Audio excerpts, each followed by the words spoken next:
परमानंद परमंगलमय प्रात प्रकलेश्वर अकारण करुणा वरुणालय भक्तवांछा कल्पतरु तड़ित्व निंदित पीतांबरधारी श्री बाल कृष्ण लाल की वांगमयी शब्दमयी वाणीमयी प्रतिमूर्ति हम आप सबके मध्य में विराजमान श्रीमद् भागवत महापुराण को बारंबार प्रणाम।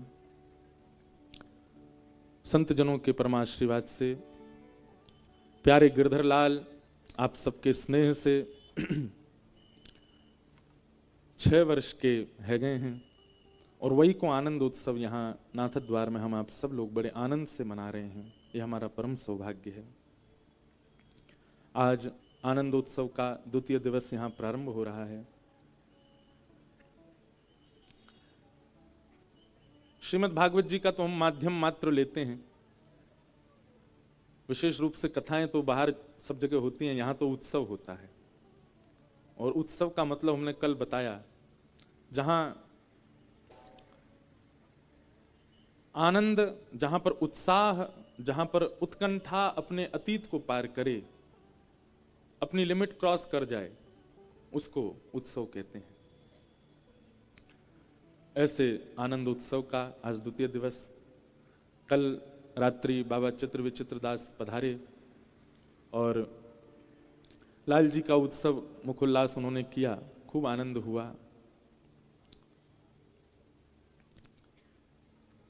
बोलो लाला के बाबा की, बाबा के लाला की, लाला बाबा दोनों की।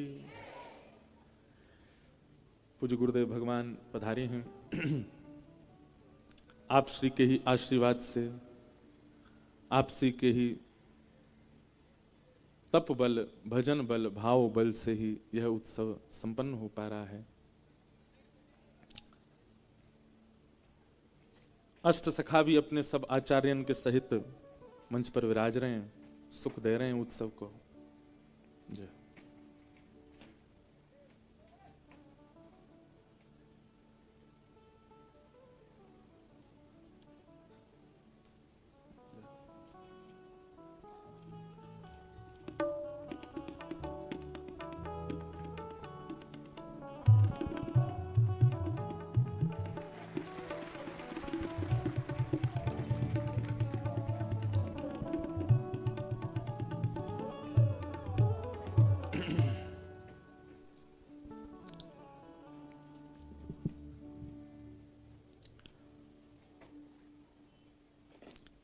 एक बात सदा आप लोग याद रखिएगा, गुरु कभी आज्ञा नहीं देते। जो आज्ञा उनके मुख से निकल रही है वो सामर्थ्य है, आज्ञा नहीं। हमारी बात को बहुत ध्यान से और गंभीरता से सुनिएगा। गुरु आज्ञा नहीं देते, गुरु सामर्थ्य देते हैं। अगर गुरु आपसे कह रहे हैं कि आप सेवा करो, तो ये आज्ञा नहीं है। इसका मतलब है गुरु ने सामर्थ्य भी दी है सेवा की, और वो सेवा आपसे बनेगी। गुरु अगर कह रहे हैं कि आप कुंभ जाइए, तो इसका मतलब आज्ञा नहीं है, सामर्थ्य दी है कि कुंभ में हमारा कोई कुछ नहीं बिगाड़ेगा। कितनी भी भीड़ हो, हम स्नान करें, कुछ भी हो, सब संपन्न हो, क्योंकि गुरु के मुख से निकला है। और यह भी बात है कि आप गुरु के प्रति निष्ठा कितनी रखते हो, तब गुरु की सामर्थ्य भी उतना ही रूप धारण करती है। अगर निष्ठा आपकी केवल किंचित मात्र है, तो गुरु की आज्ञा सामर्थ्य वह भी किंचित ही होगी। लेकिन गुरु आज्ञा के प्रति आपका भाव सुदृढ़ है, पूर्ण विश्वास के साथ आप आज्ञा का पालन करते हैं, तो गुरु आज्ञा नहीं सामर्थ्य देते हैं। हमारे गुरु जी ने हमको आज्ञा नहीं दी है, हमारे पूज्य पिताजी महाराज ने हमको सामर्थ्य दी है। आपकी सामर्थ्य से ही हम कर रहे हैं। व्यास मंच पर बैठने से 1 घंटा पूर्व हमारी दीक्षा हुई थी। प्रथम बार व्यास मंच पर बैठे 20 जुलाई 2015, और उसी दिन बस 3 बजे से कथा थी और हमारी कोई 11-12 बजे दीक्षा हुई। हमारा दीक्षा गुरु दीक्षा दिवस भी है। तो उस दिन सुन लो, बस सुन लो उस दिन आज्ञा नहीं दी है कि जाओ जाकर के व्यास मंच को सुशोभित करके अब कुछ अपने भाव प्रस्तुत करो। तब से लेके आज तक और आज से लेके अनादि तक हम जो भी कुछ कहेंगे वो गुरु आज्ञा नहीं है, गुरु की सामर्थ्य है। और ये मैंने अनुभव किया, क्योंकि हमारा सौभाग्य कि हमारे गुरु ही पिता हैं। तो पिता रूप में तो पुत्र का पिता का संबंध एक विचित्र होता है, अलग होता है। अब आप सबका कैसा है आपके पिताओं के साथ हमें नहीं पता, हमारा तो बड़ा संकोची है। हमारे पिताजी हमारे बगल में ही रुके, पर हम दिन में एक ही बार मिलते हैं बस। हमारा फोन पिताजी 5 बार उठा सकते हैं, पर हम हफ्ता में 1-2 बार ही करते हैं बात। ये सबसे ही है, परिवार में सबसे। कल यहां उत्सव जब प्रारंभ हो गया ना, उसके बाद मैं अपने घर वालों से मिला। कई लोग कहते हैं महाराज जी हमारे बालक आपके जैसे है, जाएं निकाल के फेंक दोगे बाहर, हमारे जैसे है गए तो। घर परिवार से ज्यादा हमारो ऐसा नहीं है कि भाव नहीं है, पर बन नहीं पाता, क्योंकि लाल जी के पीछे ही पड़े रहे पूरे दिन कथान में और इनमें व्यस्त रहे, तो इतनी ज्यादा व्यवहार निभा नहीं पाते घर परिवार के जो निभाने चाहिए एक बालक को। और उसके पीछे कारण यह है कि हमको पिता ने सामर्थ्य नहीं दी, हमको गुरु ने सामर्थ्य दी है। तो गुरु ने जो सामर्थ्य दी उसका निर्वहन हम कर रहे हैं। 365 दिन में से 300 दिन तो भगवत चर्चा में ही व्यतीत होता है, और ये गुरु सामर्थ्य। पिता ने आज्ञा दी होती तो घर में ही लगे रहते, पिता ने सामर्थ्य दी होती, पिता की आज्ञा होती तो शायद परिवार पे ही ज्यादा फोकस रहते।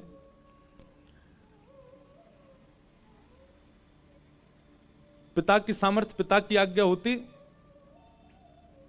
तो अब तक हम भी चतुर्भुज हो गए होते। पर गुरु आज्ञा है, गुरु सामर्थ्य है, इसलिए सेवा में ही व्यस्त हैं। तो कभी भी आपके जो भी गुरु हैं, जिनसे भी आप शरणार्थी हो, जिनसे भी आप आज्ञा लेकर के अपने भक्ति के पथ पर चल रहे हो, उनकी आज्ञा को कभी आज्ञा नहीं मानना, सामर्थ्य मानना। क्या मानना? सामर्थ्य। सामर्थ्य का मतलब क्या होता है? जाओ एक 5 मंजिला मकान बना दो, ये तो हो गई आज्ञा। पर ये लो 5 करोड़ रुपया ले जाओ, अब 5 मंजिला मकान बनाओ, ये सामर्थ्य है। तो गुरु के वचन जो है ना वो सामर्थ्य युक्त ही होते हैं। अगर वो कुछ कह रहे हैं करने को, तो इसका मतलब आपको उस पर विचार नहीं करना है, आज्ञा के साथ सामर्थ्य भी आई है, आप बस लग पड़ो, करने लगो, आपको सफलता मिलेगी। ऐसे गुरु, और ये उन्हीं गुरु की कृपा दृष्टि से जिन ठाकुर को लाड़ लड़ाया गया, उन्हीं की भूमि में आप बैठे हो। श्रीमद वल्लभाचार्य जी की कृपा हो गई, बिना चक्षु के सूरदास जी ने वो दर्शन किया जो संसार आज तक नहीं कर पाया, केवल और केवल। श्री वल्लभ नख चंद्र छटा बिन, श्री वल्लभ नख गाओ चंद्र छटा सब जग माही अंधेरो भरोसो, दृढ़इन चरणन केरो, दृढ़इन चरणन केरो भरोसो, दृढ़इन चरणन केरो। अगर सूरदास जी की बात माने तो सूरदास जी तो स्पष्ट कह रहे हैं कि और कुछ करना ही नहीं है आपको, केवल अपनी गुरु आज्ञा को सर्वश्रेष्ठ मान करके उसका पालन करो बस। ये गुरु आज्ञा ही आपका उद्धार कर देगी, गुरु आज्ञा से ही आपका सब काम बन जाएगा। सूरदास जी कहते हैं साधन और नाहिया कली में, साधन और नाहिया कली में, जासो होत निवेरो भरोसो, दृढ़इन चरणन केरो, दृढ़इन चरणन केरो भरोसो, दृढ़इन चरणन केरो। और केवल सूरदास जी नहीं, हमारे अष्ट सखाओं का नाम बताओ। सूरदास, कृष्णदास, नंददास, गोविंददास, चीत स्वामी, परमानंद दास, कौन बच्चे? कुंभन दास। कितने है गए? 7। एक और कौन बच्चे हैं? कुंभन दास जी है गए, कौन बच्चे? चतुर्भुज दास। इनको कैसे भूल जाओगे? गोवर्धन वासी सा। इन 8 सखाओं ने केवल एक ही बात का पालन किया है, एक ही नियम का पालन किया है, एक ही क्रिया को अपने जीवन में किया है। क्या? गुरु आज्ञा। केवल गुरु के प्रति दृढ़ विश्वास और उस दृढ़ विश्वास का फल इन अष्ट सखाओं को क्या मिला?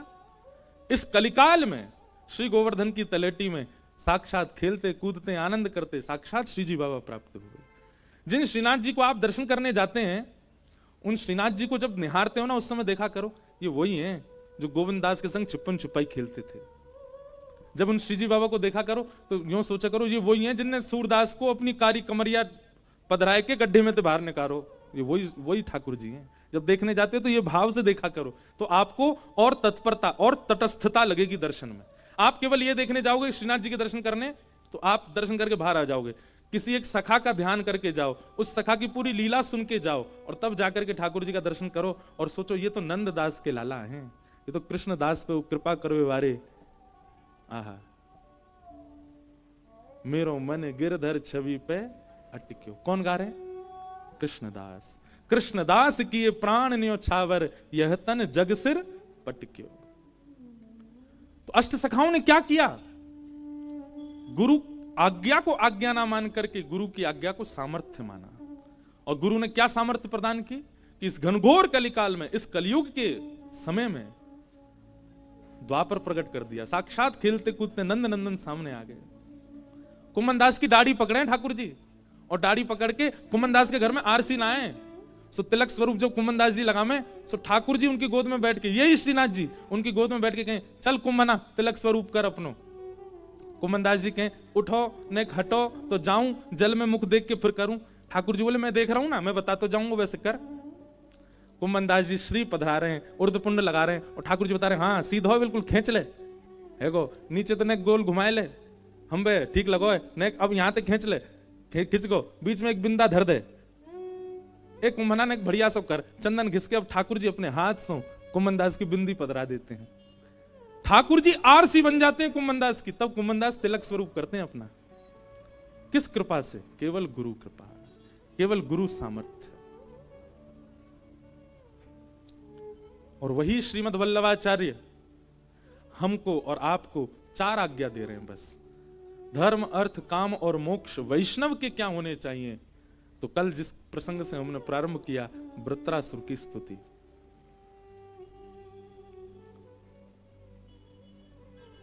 धर्म क्या बताया वल्लभाचार्य जी ने? ताको मन भगतन की सेवा, भक्तन की सेवा। भगवत सेवा अगर आप करते भी हैं, एक बार को ठाकुर जी की इतनी बड़ी सेवा ना करो चलेगा, लेकिन वैष्णव सेवा बहुत विस्तृत करो। किसी वैष्णव की, किसी संत की, किसी प्रवक्ता की, किसी भगवत भाव वाले की सेवा वो ठाकुर जी से विशेष करो। वाकी सेवा से ठाकुर जी की सेवा अपने आप विशेष होती चली जाएगी। लेकिन हम लोग ठाकुर जी की सेवा में खूब विस्तार कर रहे हैं, वैष्णवों की सेवा नहीं करते। आपको पता है ये उत्सव, यहां लाल जी जितने ठाटसों विराज रहे हैं, जितने ठाटसों आनंद कर रहे हैं, यहां सारी व्यवस्था भी लाल जी करते हैं। चाहे जो भी व्यवस्था जैसी भी है आपकी, थोड़ी बहुत अगर ऊपर नीचे भी है रही है तो भी ठाकुर जी कर रहे हैं व्यवस्था, इतनी तो सहनी पड़ेगी। कई लोग बेचारे पटेल समाज में रुके, हम भी वहीं रुके। हम पता वहां क्यों रुके? हम इसलिए रुके कि कोई कल को कोई ये शिकायत ना करे हम इतनी दूर क्यों रुक दिए, तो हम कहेंगे मैं भी तो रुका हूं यहीं पे ही, हम भी वहीं रुके। लोग बाग बहुत शिकायत करते हैं उत्सवों में, हमको ऐसा रूम नहीं चाहिए, हमको यूं कर दिया, हमको यूं कर दिया, हमको ये नहीं मिल रहा, हमको वो खाने को नहीं मिला। ये मन में तब थोड़ी पीड़ा सी तो होती है कि उत्सव है। आपको पता हम 2 घंटा सो रहे हैं रात में। अब आप कहोगे तुम्हारे लाला को उत्सव, तुम्हारी गरज पड़े तो सो, नहीं तो मत सो। कहने वाले लोग ऐसे भी कह देते, पर मैं बार बार कहूंगा जहां उत्साह की अतीत पार होती हो उसी को उत्सव कहते हैं। जहां हमारा गला बिल्कुल कथा लायक है ही नहीं इस वक्त, क्योंकि नहीं सोते तो खराश सी रहती गले में, लेकिन बस आनंद है, उत्साह है। हमारा मन तो करे कल चित्र विचित्र बाबा गा रहे, हमने अपने सब धाम धुल्ला से पंडित जी उठा उठा के खूब उछाले। मैंने कि आज तो केवल उछाले हैं, कल तो गेंद थे खेलूंगा यूं उठा उठा के। 4 लोग आगे 4 लोग यहाँ, ले पकड़ बेटा कैच। आनंद आवे, यही तो उत्सव है। उत्सव वो थोड़ी हाथ पे हाथ धर के बैठे हैं, हम तो बस हाथ ही हिला देंगे, इतना ही नाचते हैं, इससे ज्यादा नहीं। ये कोई उत्सव है? अवाद्यंत विचित्राणी वादत्राणी महोत्सव, श्रीमद् भागवत के 10वें स्कंद में उत्सव देखो। कैसे नाच रहे हैं, कैसे गा रहे हैं ब्रजवासी, एक के ऊपर एक चढ़े हुए हैं, विचित्र विचित्र वाद्य बजा रहे हैं हाथ तंसों, अलग अलग राग रागनीन में गा रहे हैं, एक दूसरे की राग रागनीन को फीकी करवे काज एक दूसरे की टांग खींच रहे हैं, ऐसा उत्सव मना रहे हैं। वही तो उत्सव है। सोवे की सुध नहीं, खावे की सुध नहीं, पहनवे की सुध नहीं। एक बार लाल जी के उत्सव में जो हम बगलबंदी पहने वो बगल से फट गई, यहां से कहीं फंस गई, इर्ज गई। सब बोले दूसरी पहने आओ, मैं ना अब तो यही मैं नाचूंगा।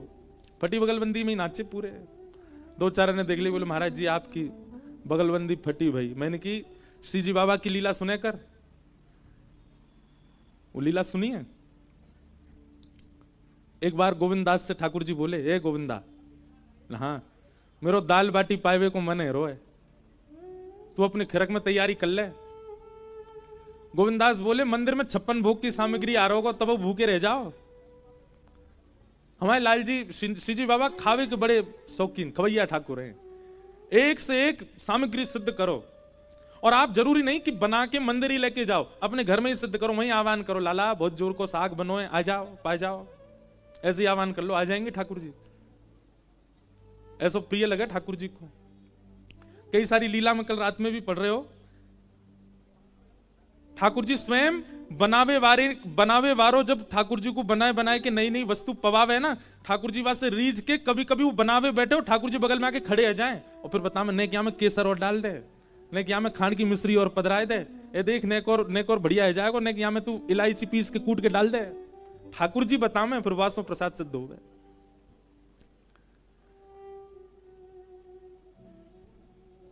गोविंदास के यहां ठाकुर जी गए और पाए करके आए महाराज, संग में एक झाड़ू लगावे वाले की गोद में बैठ के चले गए। सो गोविंदास बोले हमारे काज इतने नियम बना रखे हैं, खुद कहीं भी बैठ जाओ, जाओ स्नान करो। ठाकुर जी बोले देख गोविंदास शीतकाल है रो, अभी तो नहाऊंगा ना मैं। गोविंदास बोलो कछु नहीं, आचमन कर लो, आचमन तो कर लो। ठाकुर जी गए और गोविंद कुंड पर जाके आचमन कर रहे हैं। अपवित्र पवित्रो वा सर्वावस्थांगतो पिवा स्मरेत पुनः, यही श्री जी बाबा आचमन कर रहे हैं, नानो नहीं पड़े, छींटा डाल रहे हैं अपने ऊपर। इतने में गोविंद दास गए, बोले बताओ वेदन में ऐसे ऐसे नियम बनाए हैं अपरस के, और खुद देखो छींटा मार रहे हैं अपने ऊपर। वहां में भी उंगली नेक बोल रहे हैं, पूरा हाथ में नहीं ले रहे, ठंडो जल है, ठंड लग जाएगी। अच्छा लाड़ले जो रहे में कहा, उनको शीतलता भी बहुत ज्यादा लगे। श्री जी बाबा भी बड़े लाड़ले। सुबह सुबह मंगला में दर्शन करियो। आज कौन कौन आए हो लाल जी की मंगला में? बहुत बढ़िया, इतने कम ही आए करो। नहीं हम सांची कह रहे हैं, जगह कम है ना। मैं तो आज डर रहा हूं कि पता नहीं कितनी भीड़ होगी, पर बढ़िया हो, ठीक है, ज्यादा नहीं। श्री जी बाबा की करो मंगला में दर्शन। महाराज ऐसे पहन लेंगे पूरा, केवल मुख ही मुख दिखे। वहां कारी गगदल अगर पहन लें तो ऐसा बस आंख ही दिखे ठाकुर जी, विली नहीं है जाए वहां में।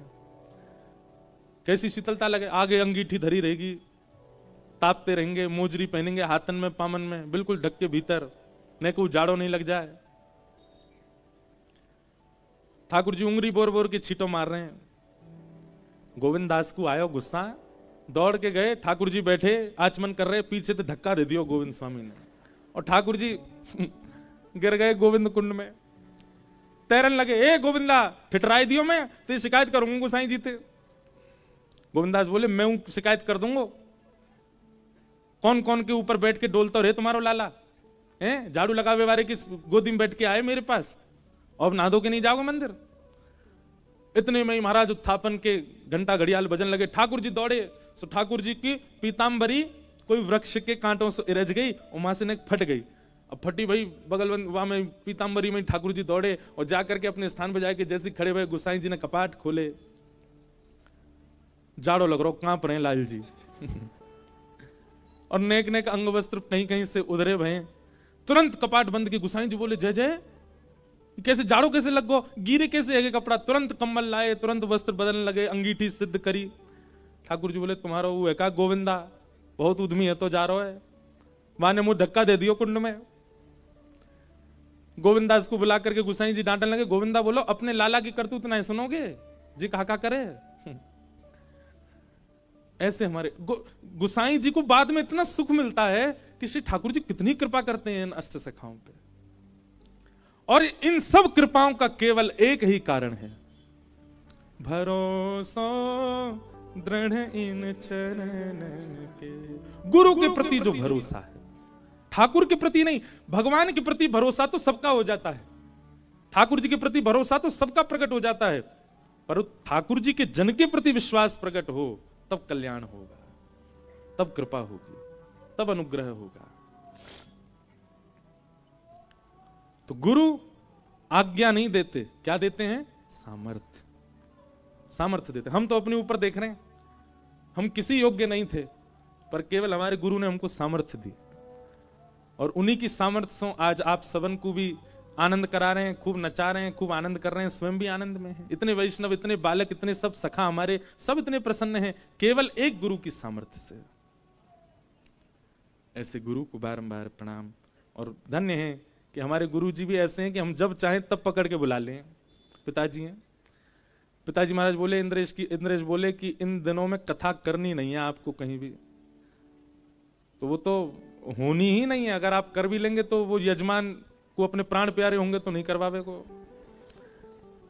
अगर कोई सोच भी रहे हो कि इन तिथियों में पूज्य पिताजी की कथा करा ले, तो वो हमसे आके मिले पहले,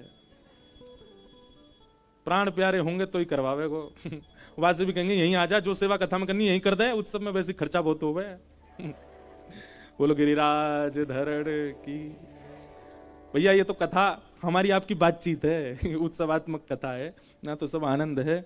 सच्चिदानंद रूपाय विश्वोत्पत्त्यादि हेतवे तापत्रय विनाशाय श्री कृष्णाय वयम नमः। भगवान के 3 रूप हैं, सत्य, चैतन्य और आनंद। सबसे पहला ठाकुर जी सत्य हैं,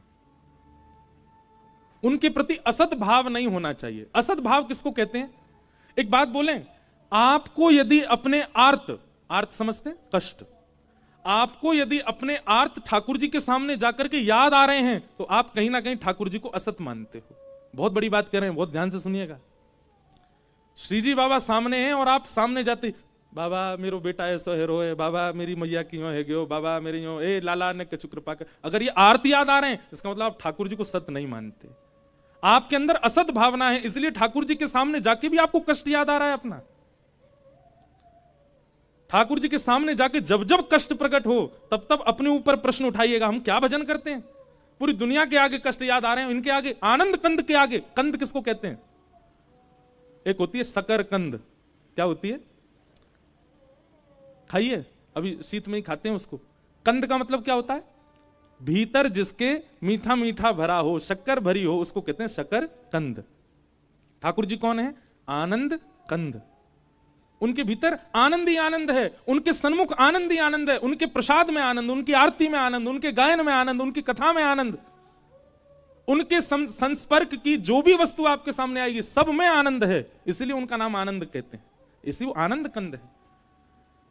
वास्तव में आप असली दर्शनवाद ना मानियो कि लाइन में लगे तब तक याद हती, हे श्रीनाथ जी हमारे इतने संकट चल रहे हैं, आप कृपा करियो। जैसी दर्शन देंगे ना मैं पूछूंगा सब, लेकिन जैसे ही ठाकुर जी के सामने गए भूल भाल गए, कहा सोच क्या सोच रहा हूं, अरे मैं कहा सोच रहा हूं बाहर कौन कौन से कष्ट है, पीड़ा है, बता तो दूं, लेकिन याद ही नहीं आई। इतने में वो सबरे वहां के जो सेवक रहे वो ले महाराज हाथ में कपड़ा, चलो चलो आगे बढ़ो। उनको यही सोचियो, ये मधुमंगल श्रीदाम आई हैं, ठाकुर जी की नेक नेक सेवा के काज। अब पता चल गई ना लाला हमारो, ये पता कैसी बात है। देखो ठाकुर जी ने जब गिरिराज जी उठाए ना, तो 7 दिना तक गिरिराज जी उठावे के बाद सब ब्रजवासीन के चित्त में लाला की इतनी महिमा है गई, इतनी महिमा है गई। अब तक जो ठाकुर जी को देख करके हास्य विनोद क्यों करते, अब ठाकुर जी जा गरी से निकल जाए ना, वह गरी के लोग आरती थाल लेके आ जाए, अरे लाला तेने गिरिराज जी उठाए, तेने इतना बड़ा पर्वत उठायो, सब तेरी जय जयकार करें, सब पूजें, नेक हमारे घर में पाम पधराए थे, नेक हमारे घर बैठ जा, नेक हमारे घर में दृष्टि कर जा। ठाकुर जी की इतनी महिमा है गई। मधुमंगल श्रीदामा बोले लाला की बड़ी महिमा है गई, अब सिक्योरिटी भी चाहिए लाला को। तो मधुमंगल श्रीदामा अगल बगल में ऐसी कपड़ा ने लेके चले, और जो जो लाला को प्रणाम कर, सुन लाला स्पर्श करके गंदो मत करे, हमारी कल ले मार के भगा दें आगे, यहीं पे काम चला अपनो। तो ये जितने मंदिर में आपको सेवक देखे ना, ये मधुमंगल श्रीदामा, सुबल तोक, तन सुखा मन सुखा धन सुखा, ये सब वही है। और बीच में लाला देख ऐसे बैठा रखो बिल्कुल, लाला तू हिलियो भी मत, तो को पूछवे देख कितने लोग आ रहे, हम देख लेंगे सबन ने, और जो चढ़ावा आओ वहां में तो बंटवारा कर लेंगे। दृष्टि बदलो, अपनी भावना बदलो, सब बदल जाएगा। ठाकुर जी आनंद कंद हैं, ठाकुर जी का स्थान आनंद कंद है, ठाकुर जी के कीर्तन आनंद कंद है, ठाकुर जी की कथा आनंद कंद है। उसके भीतर प्रवेश करने पर अगर आपको अपने कष्ट याद आ रहे हैं, इसका मतलब अभी आपके भजन में इतनी सामर्थ्य आई नहीं है। आप जो नाम जप कर रहे हो, आप जो ब्रह्म मुहूर्त में उठकर के परिक्रमा प्रदक्षिणा कर रहे हो, आप जो कथाएं श्रवण कर रहे हो, सबका फल व्यर्थ जा रहा है, क्योंकि ठाकुर जी के सन्मुख जाके भी कष्ट याद आ रहे हैं आपको। ठाकुर जी के सामने हम तो अपनी बता रहे हैं, हम तो जैसे ही जामे ना, हमें तो लीला याद आवे, जो हम कथा से सुना में वो लीला याद आती है। आप वही हो जिन्होंने अजब कुमारी के संग जो है का खूब चौसर खेल खेल करके और वाह को आनंद कियो। अजब कुमारी कथा पता है? ठाकुर जी के संग चौसर खेलती, और जैसी खेलती महाराज, वो इतनी निपुण खेलवे में कि वहां से कोई जीत ना सके। लेकिन जब जब ठाकुर जी के सामने आके खेलती तो कैसे खेलती, एक बार अपनी चाल चलती और फिर दूसरी बार ठाकुर जी की तरफ से चाल चलती। ठाकुर जी भीतर खड़े खड़े देख रहे हैं। लेकिन जैसे बड़े लोग बालकन को खुश करवे के काजे जबरदस्ती अपनी हार माने, ऐसी अजब कुमारी रोज हार जाती ठाकुर जी से। और ठाकुर जी मंद मंद मुस्काए थे, जीत गयो मैं जीत गयो, मैं तो आनंद में जीत गयो। अजब कुमारी बोली, जाने ना है, मैं ही जिताऊं इन्हें रोज। लेकिन एक दिन अजब कुमारी बोली, आज ना जीतन दूंगी। और आज जैसी अजब कुमारी आकर के बैठी और वाने महाराज ऐसे ऐसे पासे डारे ठाकुर जी के आगे, श्री जी बाबा के प्रश्वेत के बिंदु प्रकट है गए, पसीना आने लगो ठाकुर जी को। सब रे सखा, सब मंदिर के सब जन खड़े के देख रहे हैं, वो सब कह रहे हैं, बाबा श्री जी बाबा, श्रीनाथ जी आज तो हार रहे हो, अजब कुमारी जीत रही है। और अजब कुमारी ऐसे ऐसे पासे डारे, ठाकुर जी बेचारे घबरा गए। वास्तव में श्री ठाकुर जी के पसीना आने लगे। अजब कुमारी ने जैसे नेत्र भर के देखे श्री ठाकुर जी के मुखमंडल पर प्रश्वेत देख करके, अजब कुमारी बोली, हार गए, थक गए, मैं जिताए दूंगी आपको, लेकिन मेरी एक बात माननी पड़ेगी। ठाकुर जी मन ही मन बोले, तू जो कहेगी सब काम करूंगा, तू मुझे जिता दे बस। और अजब कुमारी ने जीतते जीतते ऐसे पासे डारे कि स्वयं हार गई, ठाकुर जी जिता दिए।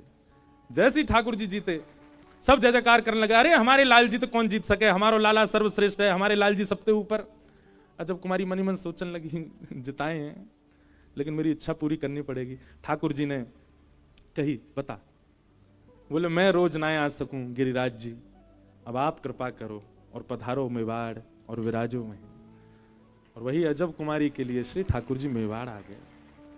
अच्छा, ऐसा मैंने हमारे वैष्णव वल्लभ कुल के ग्रंथन में पढ़ी। कई लोग यह बात को माने ना माने, बात सब अपनी अपनी एक है, पर ऐसी एक कथा मैंने पढ़ी कि श्री गुसाई जी एक बार द्वारिका यात्रा पर जा रहे, तो वे मेवाड़ रुके, तब ठाकुर जी गिरिराज जी में ही विराजते। बहुत ध्यान से सुनियो।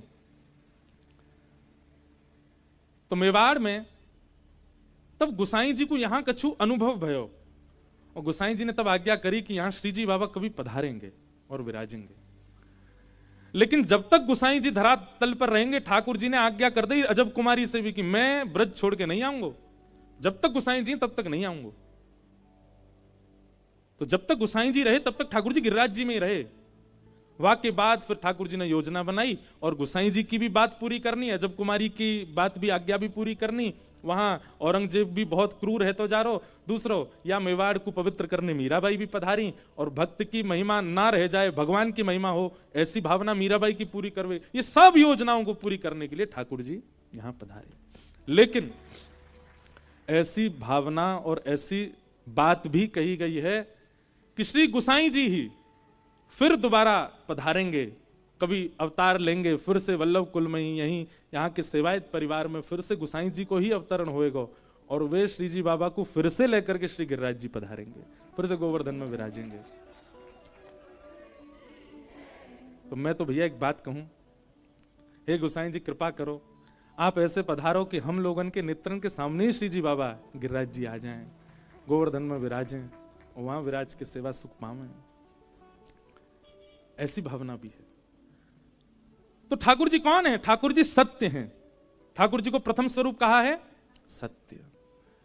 आप यदि उनके सामने जाकर के अपने कष्टों का चिंतन भी कर रहे हैं तो आप ठाकुर जी को असत मान रहे हैं। क्यों? ठाकुर जी सब जानते हैं।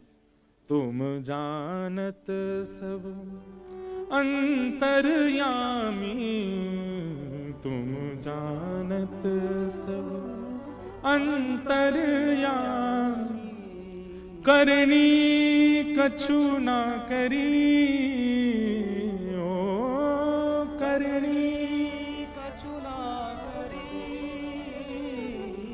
मोरी राखो लाज हरी, मोरी राखो लाज हरी, मोरी राखो लाज हरी।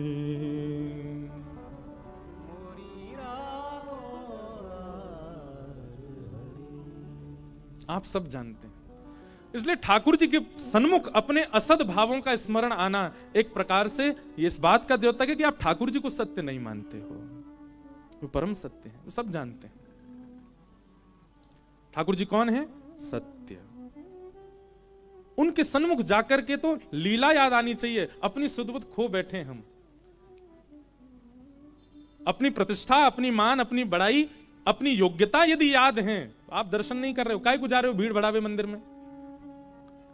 और एक बात और कहें हम, अगर मंदिर में जाकर के इसी प्रकार की भावनाएं होती हैं, असद भाव याद आते हैं, अपने संकट याद आते हैं, ठाकुर जी से हम बता दें, इनको कह दें कि हमारे साथ कुछ अच्छा करें, ऐसी भावनाएं प्रकट होती हैं। केवल ठाकुर जी के संग नहीं, भगवत जनों के सन्मुख भी अगर ऐसी भावना आती है।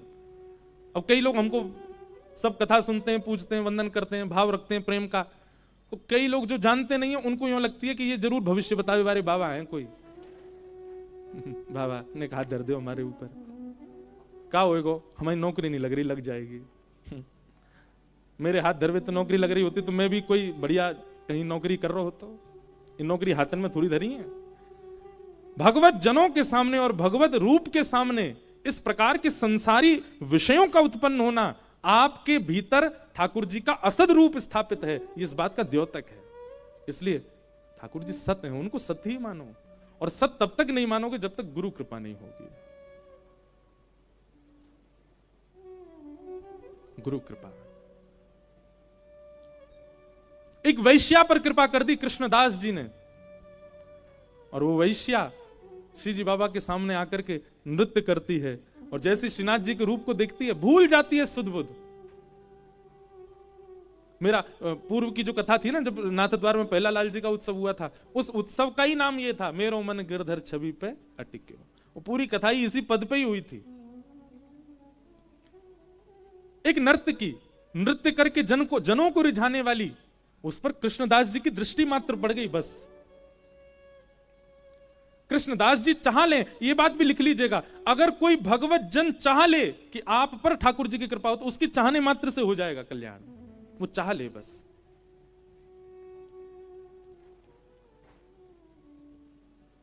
मेरो मन गिरधर छवि पे अटक्यो, मेरो मन गिरधर छवि पे अटक्यो, मेरो मन गिरधर छवि पे अटक्यो, मेरो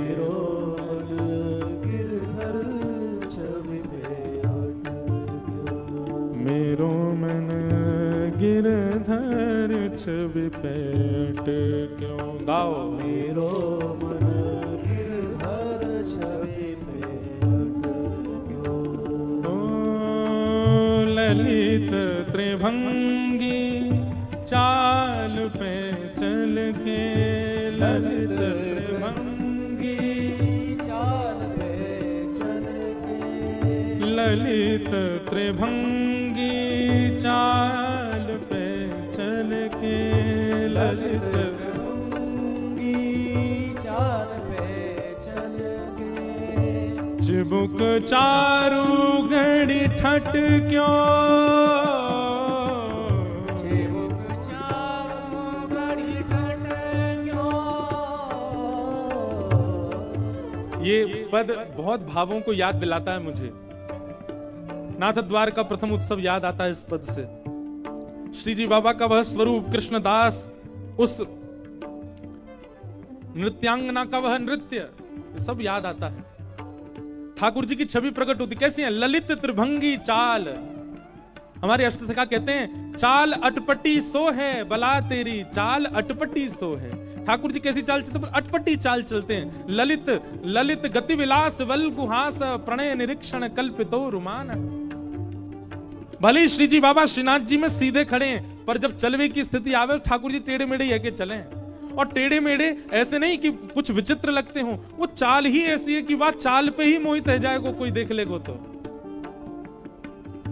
ललित त्रिभंगी चाल पे चल के, ललित त्रिभंगी चाल पे चल के, चिबुक चारु गणि ठट क्यों,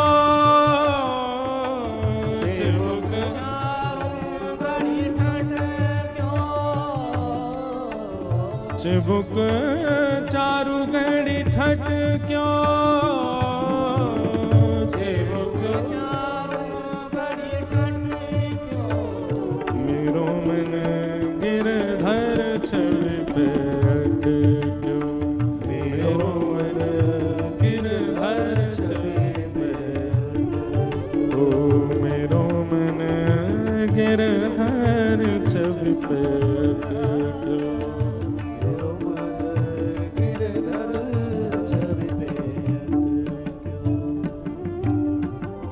सजल श्याम घन वरण लीन है, सजल श्याम घन वरण लीन है, फिर चित अनंत न भट क्यों,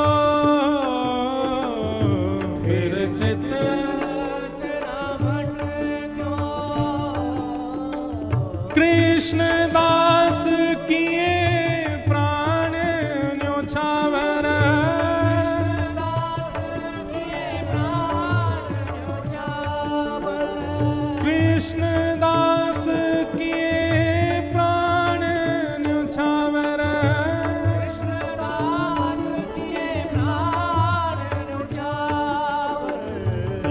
तन जग सिर पट क्यों, ये तन जग सिर पट क्यों, मेरो मन गिरधर छवि पेट क्यों, मेरो मन गिरधर छवि पेट। कृष्णदास जी एक युक्ति बता रहे हैं यहाँ पर। ठाकुर जी के आगे जाते हैं ना जब हम लोग, रूप देख करके पैसा निकालें, धन निकालें, कोई अगर बहुत धनवान है मोती निकाले, सोना निकाले और हाथ में भर के ठाकुर जी की न्योछावर करे, ठाकुर जी की न्योछावर करके कोई को भेंट में दे। सारी भेंट ठाकुर जी की न्योछावर करके कोई और को दई जाए, पर एक न्योछावर ऐसी है जो ठाकुर जी की करके ठाकुर जी को ही दई जाए। कहा अपने चित्त पे हाथ धर के और ठाकुर जी से कहो, हे लाल जी आज इतने चोखे लग रहे हो, इतने मलूक लग रहे हो, इतने सुंदर लग रहे हो, अपने प्राणन को लेके आप पे न्योछावर करके आपको प्रदान करूं नाथ। कृष्णदास की ये प्राण न्योछावर। अरे लाला कोई 500 रुपया की न्योछावर है, इतनी सुंदर है बस। कोई सोने चांदी हीरे जवाहरात की न्योछावर, इतनी सुंदर है बस। आपके पास सबसे बहुमूल्य केवल एक वस्तु, आपके प्राण, वो आपको सबसे प्रिय है। कृष्णदास किए प्राण न्योछावर, कृष्णदास किए प्राण न्योछावर, यह तन जग सिर पट क्यों, यह तन जग सिर पट क्यों, मेरो मन गिरधर छवि पेट क्यों, मेरो मन गिरधर छवि पेट क्यों, मेरो मन गिरधर छवि पेट।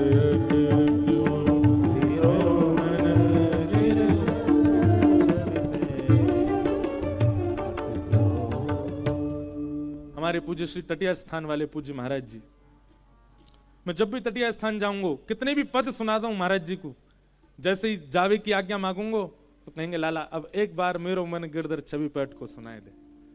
हर बार जितनी बार तटिया स्थान जाऊंगा महाराज जी आप पद की आज्ञा स्वयं करके सुने, इतना प्रिय उन्हें ये पद। और यहां में सबसे विशेष बात, एक वैसे तो अष्टसखान को कोई भी पद ले लो, सब में साहित्य छुपो है, सजल श्याम घन वरण लीन है, फिर चित अनत न भटक्यो। श्री जी को देखवे के बाद, लाल जी को देखवे के बाद कोई और सुहा भी रहो है, तो या को मतलब है ठाकुर जी ने अभी तुमको स्वीकार नहीं किया, लेकिन उनको देखवे के बाद केवल वही वही दिख रहे हैं।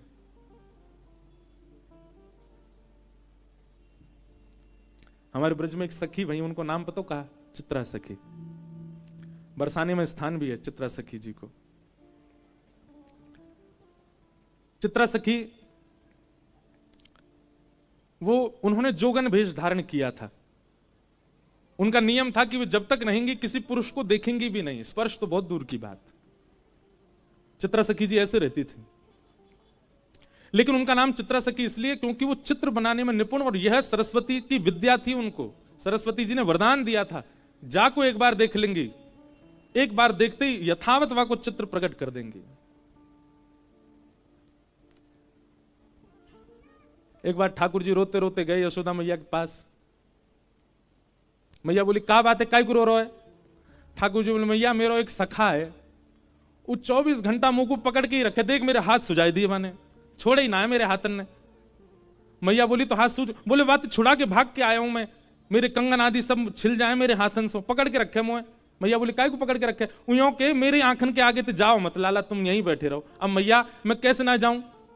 उयों के कि लाला तो मैं मेरे प्राण बसे, मैं वासों कहूं कि मेरी मैया क्यों मुंह में प्राण बसे, मुझे जान दे, जान ना दे।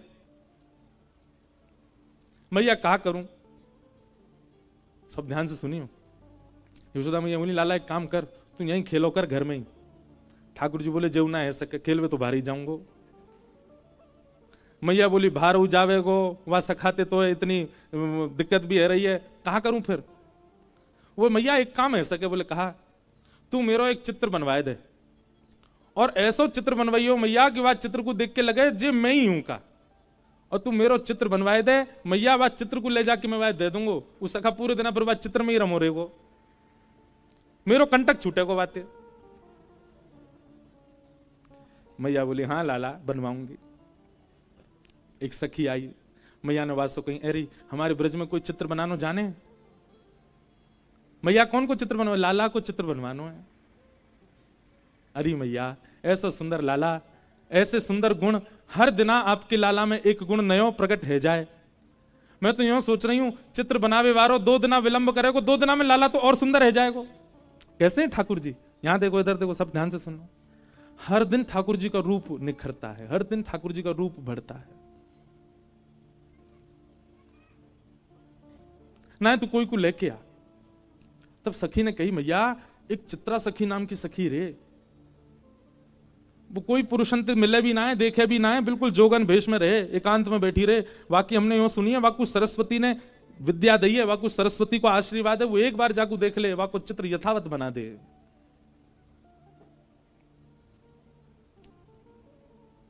मैया बोली जो कहेगी सो दूंगी, वाकु तू लेके आ, मेरे लाला को चित्र बनवाए दे। सखी गई श्री चित्रा सखी जी के पास और जाकर के निवेदन किया, श्री यशोदा मैया ने बुलायो है, अपने लाला को चित्र बनवाएंगी। चित्रा सखी बोली मैं ऐसे कोई के चित्र ना बनाए करूं, ऐसे सबन के चित्र ना बनाऊं मैं, और मेरा कोई एक स्वभाव, मुंह को केवल सरस्वती जी की कृपा है मुंह पे चित्र बनावे की आज्ञा है उनकी, बाकी ऐसा थोड़ी कि जो बनाया वही के चित्र बनाती रहूं।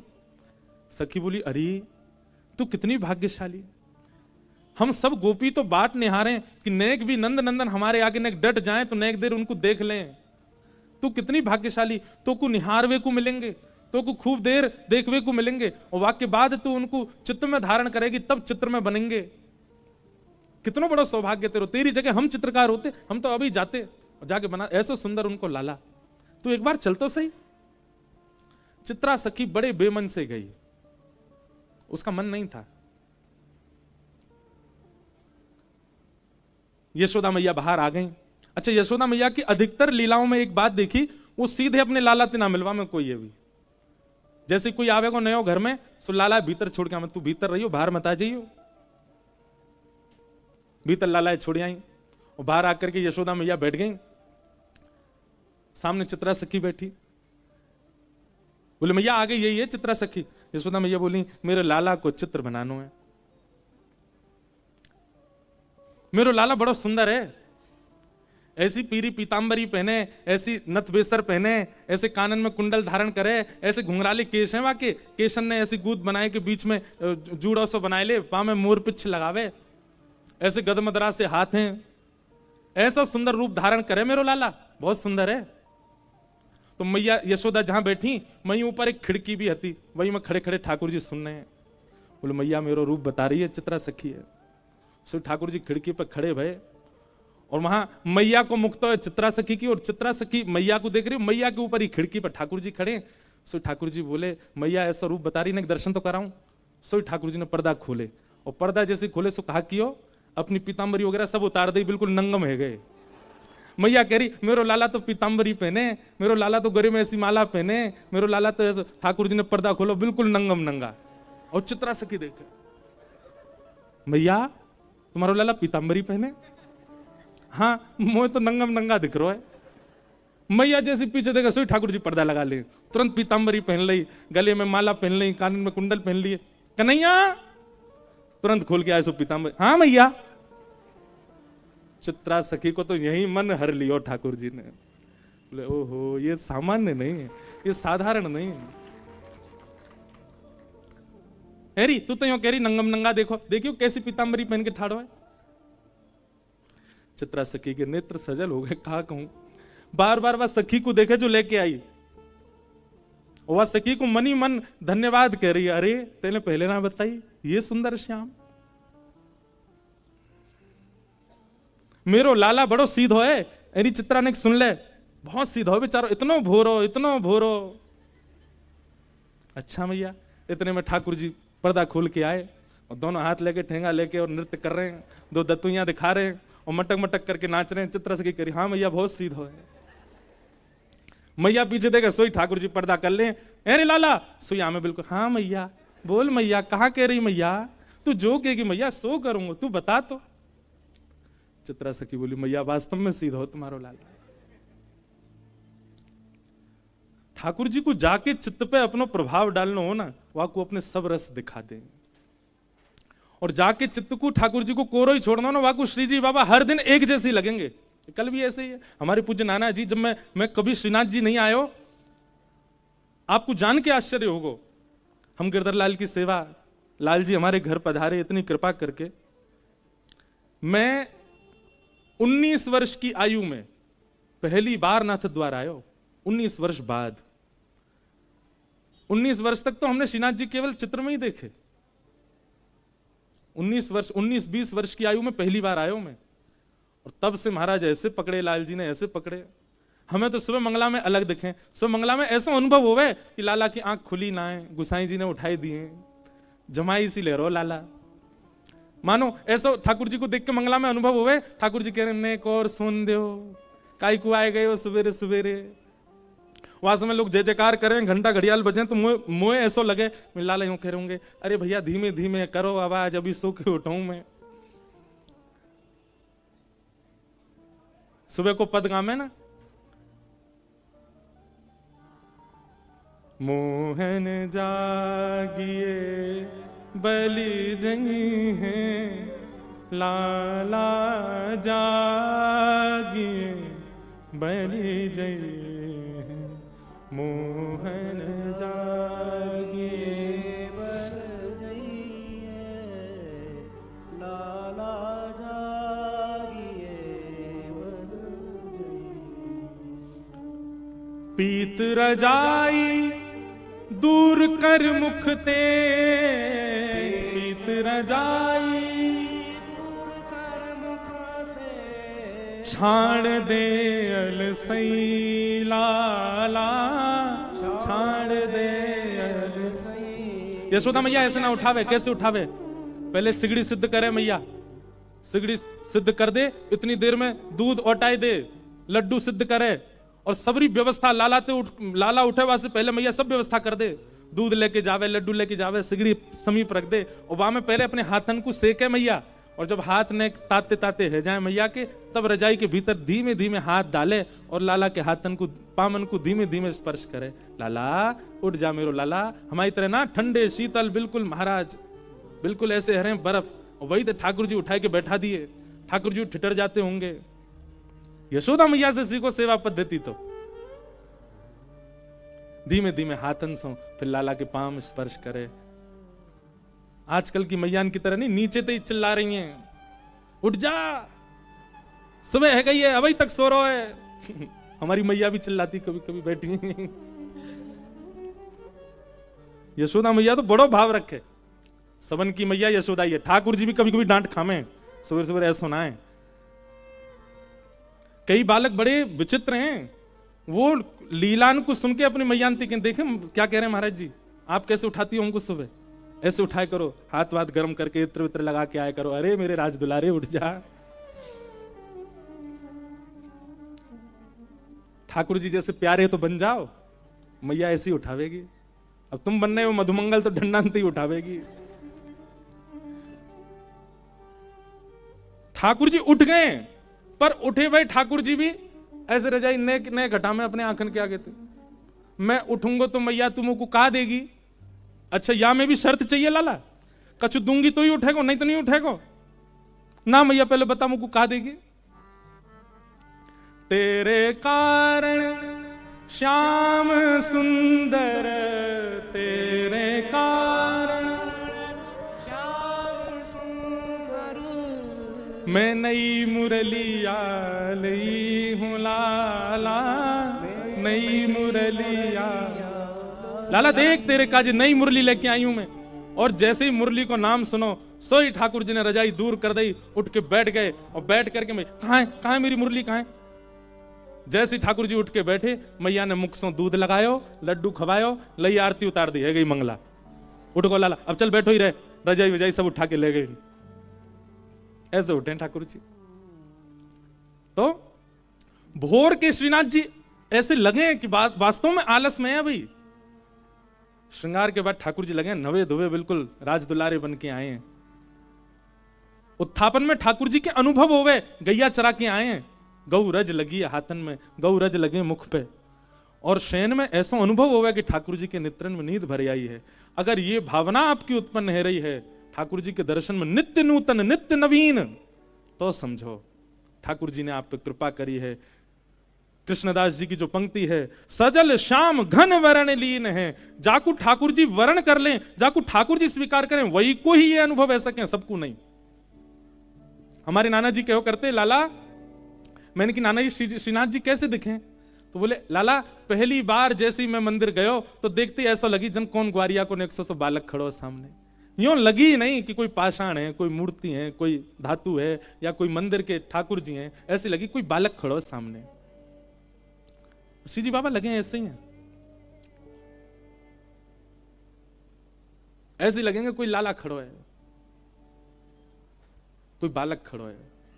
ये अनुभव यदि है रहे हो तो इसको मतलब आप ठाकुर जी के प्रथम रूप को दर्शन कर चुके हो, जो कौन सा है, सत्य। चित्रा सखी को ठाकुर जी ने खूब सारे दर्शन कराए। मैया जैसे रूप को वर्णन करे, ठाकुर जी वास्तव विपरीत रूप धारण करके चित्रा सखी को दिखावे।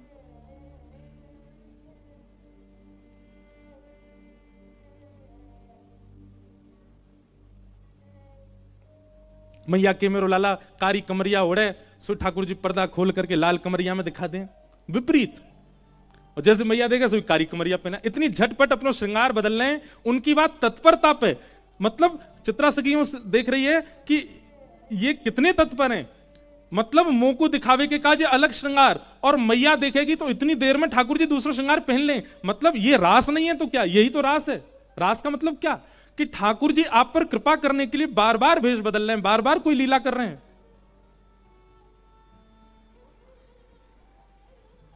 चित्रा सखी तो आनंदित है।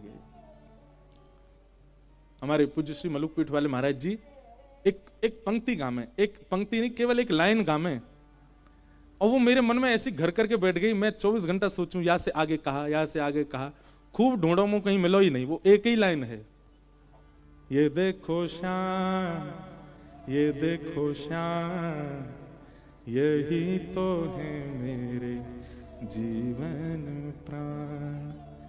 ये देखो श्याम, ये देखो श्याम, यही तो है मेरे जीवन प्राण। ये देखो श्याम, गाओ, ये देखो श्याम, यही तो है मेरे जीवन प्राण।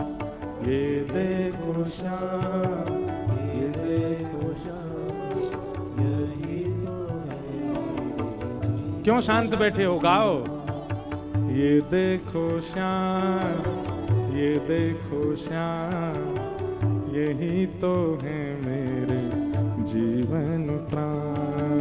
ये देखो श्याम, ये देखो श्याम, यही तो है मेरे जीवन। देखो, झूठ क्यों बोलूं, एक बात अपनी अंतरंग एक बात बताता हूं आपको।